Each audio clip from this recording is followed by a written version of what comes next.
ప్రముఖ YouTuber Bigg Boss fame Shanmukh ఇంట్లో గంజాయి దొరికిందని, అతని బ్రదర్ మీద కూడా కేసు బుక్ అయిందని, అతన్ని రిమాండ్కి తరలించబోతున్నారని, షణ్ముఖ్ను కూడా విచారణ కోసం పోలీస్ స్టేషన్కి పిలిచారని ఇలా వినిపిస్తూ ఉన్నాయి. ఇందులో అసలు నిజమేంటి, ఎందుకు షణ్ముఖ్ ఇంట్లో గంజాయి దొరికింది, ఎలా దొరికింది, ఈ డీటెయిల్స్ అన్నీ కూడా మనకు చెప్పేందుకు ప్రస్తుతం మనతో పాటు ఉన్నారు నార్సింగి ఏసీపీ రమణగౌడ్ గారు. ఒకసారి ఆయన అడిగి మరిన్ని వివరాలు తెలుసుకుందాం. సార్ నమస్తే అండి. నమస్కారం అండి.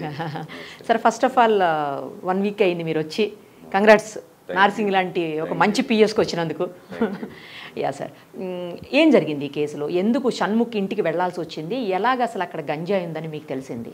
Top more US based e-learning platform. మీరు కూడా స్లాట్ బుక్ చేసుకోవాలంటే ఈ నెంబర్ కి కాల్ చేయండి. నార్సింగి పిఎస్ కు సంబంధించిన అంటే SHO గారి దగ్గర ఒక అమ్మాయి వచ్చి, వైజాగ్లో ఉండేవాళ్ళు వాళ్ళు, ఒక సంపత్ అనేటటువంటి అబ్బాయితోటి తను ప్రేమలో ఉన్నానని, వాళ్ళిద్దరు క్లాస్మేట్స్, ఒక 4-5 ఏళ్ళ నుంచి ప్రేమించుకుంటున్నాము, పెళ్లి చేసుకుంటానని చెప్పి నన్ను నమ్మించి మోసం చేసి నన్ను సెక్సువల్గా వాడుకొని తర్వాత వదిలేసి ఇంకొక అమ్మాయిని పెళ్లి చేసుకున్నాడని నాకు నిన్ననే తెలిసింది అని చెప్పేసి, దాంతో నేను వైజాగ్ నుంచి ఇక్కడికి వచ్చి కంప్లైంట్ ఇస్తున్నాను, అందులో యాక్షన్ తీసుకోండి. అటు వ్యక్తి ఈ ప్రిస్టేజ్ హైట్స్లో వాళ్ళ ఈ యూట్యూబరు పేరెంట్స్ షణ్ముఖ్ అని అంటారు కదా, షణ్ముఖ్ వాళ్ళ ఇంట్లో కలిసి ఉంటారు, వాళ్ళు అక్కడే ఉంటున్నారని చెప్తే ఈ కేసు ఇన్వెస్టిగేషన్లో పార్ట్ ఆఫ్ దట్ భాగంగా మా పోలీస్ ఆఫీసర్స్ అక్కడికి వెళ్ళడం జరిగింది. అక్కడ ఈ సంపత్ వినయ్ అండ్ ఇద్దరు షణ్ముఖ్ వీళ్ళు ఉన్నారు. అది అక్కడ విచారణ సందర్భంగా కాస్త అనుమానం వచ్చి అక్కడ చూస్తే అక్కడ గాంజా కూడా దొరికింది అని అనేది నాకు ఇన్ఫర్మేషన్ చెప్పారు. అది ఫ్యాక్టే, some smaller quantity of ganja అక్కడ దొరికిందని చెప్పారు. ఇద్దరిని ఇన్వెస్టిగేషన్ జరుగుతుంది, వాళ్ళు అక్కడే ఉన్నారు.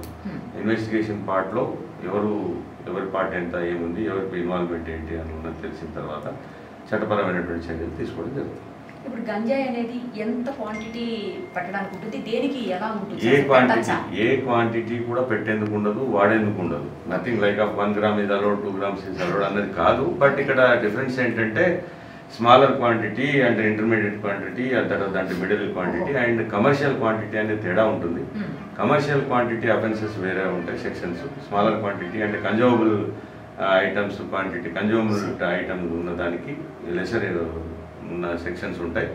అంతే తప్ప ఇంత క్వాంటిటీ పెట్టాలనేది ఎక్కడ ఉండదు. ఏ క్వాంటిటీ ఉన్నా నేరం. గ్రీవెన్స్ లో తరుగుదల అంటే తగ్గుతుంది తప్ప, కానీ ఏ క్వాంటిటీ ఉన్నా అఫెన్స్. అసలు గంజాయి రెగ్యులర్ గా చూస్తున్నాం సార్, మనం హైదరాబాద్ లో అన్ని చోట్ల చూస్తున్నాం అనుకోండి. హైదరాబాద్ కూడా బాగా పెరిగిపోయింది గంజాయి. మీరు కూడా గతంలో చూస్తుంటారు, చాలా కేసెస్ చూస్తున్నాం. యూత్ అంతా కూడా గంజాయికి అలవాటు పడిపోయేటువంటి పరిస్థితులు. దీని నుంచి ఎట్లా సార్ అసలు, అంటే శిక్షలు కఠినంగా లేకపోవడమా, లేకపోతే వాటిని ఇంట్లో స్టోర్ చేయడం కూడా అంత ధైర్యంగా ఎట్లా చేస్తున్నారు అసలు?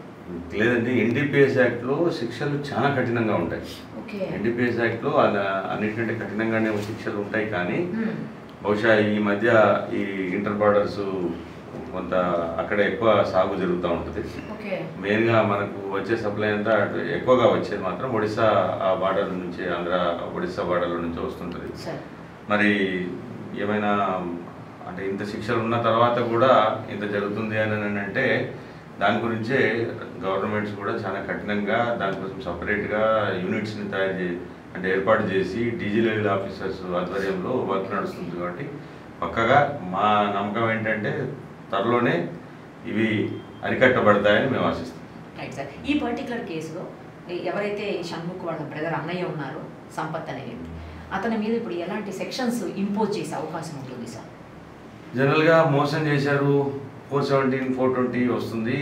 అంటే సెక్సువల్గా వాడుకున్నారు కాబట్టి ఆ 376 కూడా వాళ్ళు అబ్యూజ్ ఉంది అని చెప్పి, ఫోర్స్ఫుల్ ఉంది అని చెప్పి చెప్తున్నారు కాబట్టి అలాంటి 376 వస్తుంది. అవన్నీ కూడా అబౌట్ 10 years ఇంప్రిజన్మెంట్ కేసెస్ కాబట్టి ఆ శిక్షలు కూడా కఠినంగానే ఉంటాయి. దీంట్లో కూడా వస్తుంది సార్ గంజాయికి సంబంధించింది కూడా కన్జ్యూమబుల్ ఐటమ్ కాబట్టి శిక్షలు ఇవి పెద్ద శిక్షలు ఉంటాయి. కన్జ్యూమబుల్ ఐటమ్ అంటే ఇది కూడా ఇంప్రిజన్మెంట్ కేసెస్ కాబట్టి ఇందులో కూడా శిక్ష. ఇప్పుడు ఇందులో గంజాయి విషయంలో ఇతని ఇన్వాల్వ్మెంట్ ఏమన్నా ఉన్నట్టు అది మేము ఇంకా ఇన్వెస్టిగేషన్ పార్ట్లో ఉంది. ఒకవేళ ఇన్వాల్వ్మెంట్ ఉంటే ఇద్దరిది కూడా అందులో ఫిక్స్ అవుతారు. మోరోవర్ సంపత్ అయితే already case was registered against him. If at all that of the NDPS is coming against the Shenmukh, field రిజిస్టర్డే case against Shanmukh also. Okay, ఎప్పుడు రిమాండ్ చేయబోతున్నారు సార్? లేదండి, ఇంకా ఇన్వెస్టిగేషన్ ఉంది, ఇంకా ఫీల్డ్లో ఉన్నారు మా వాళ్ళు, ఇంకా ఫీల్డ్లో ఉన్నారు, నడుస్తూ ఉంది. ఫీల్డ్లో నుంచి వచ్చిన తర్వాత ప్రాసెస్ ఉంటుంది. మేము కంపల్సరీ అరెస్ట్ చేసిన తర్వాత 24 hours లోపల కోర్టులో ప్రొడ్యూస్ చేయాల్సి ఉంటుంది. 7 years తక్కువ ఇంప్రిజన్మెంట్ ఉన్న కేసు అయితే మేము 41 ఇవ్వాల్సిన ఉంటుంది. 41A నోటీస్ ఇచ్చి దానికి ఉంటే మరి వెలాసిటీ ఏంటి అనేది ఇంకా ఇన్వెస్టిగేషన్లో ఉంది. అది ఎంత ఇంప్రిజన్మెంట్ అనే దాన్ని బట్టి డిసిషన్ తీసుకుంటాం. Right sir. ఇప్పుడు ఆ అమ్మాయి వైజాగ్ నుంచి ఇక్కడికి వచ్చి, అంటే ఇక్కడ జ్యూరిస్డిక్షన్ ఉంది కాబట్టి ఇక్కడ ఇచ్చిందా సార్? అంటే బహుశా అబ్బాయిని వెతుక్కుంటూ వచ్చి ఉంటుంటుంది అక్కడ. ఈవెన్ అమ్మాయి కావాలనుకుంటే వైజాగ్లో కూడా వస్తుంటుంటాయి కేసు. మరి అమ్మాయి ఇక్కడికి వచ్చి మా దగ్గరికి వచ్చిన కేసు మా దగ్గర పెట్టింది కాబట్టి మేము నో అనేందుకు లేదు. కాబట్టి మేము కేసు రిజిస్టర్ చేసాము. ఈ ఫెటల్ మా జ్యూరిస్డిక్షన్ రాదు అని అంటే మేము 0 FIR కింద ఇక్కడ చేసి మేము ట్రాన్స్ఫర్ చేయాల్సి ఉంటుంది. కానీ మోస్ట్లీ ఇక్కడ కూడా ఉన్నారు అని అన్నట్టుగా చెప్తున్నారు. వాళ్ళ రెసిడెన్స్ కూడా ఇక్కడే ఉంది కాబట్టి ఉంటే ఇక్కడ కంటిన్యూ చేస్తాం. ఇప్పుడు మన జ్యూరిస్డిక్షన్ ఉంది కదా వాళ్ళ ఇల్లు అక్యూడ్ హౌస్ మన జ్యూరిస్డిక్షన్ ఉంది. రేపు క్లారిటీ వచ్చే అవకాశం, క్లారిటీ రేపటికల్ వస్తుందండి. Thank you sir, thank you so much. Thank you.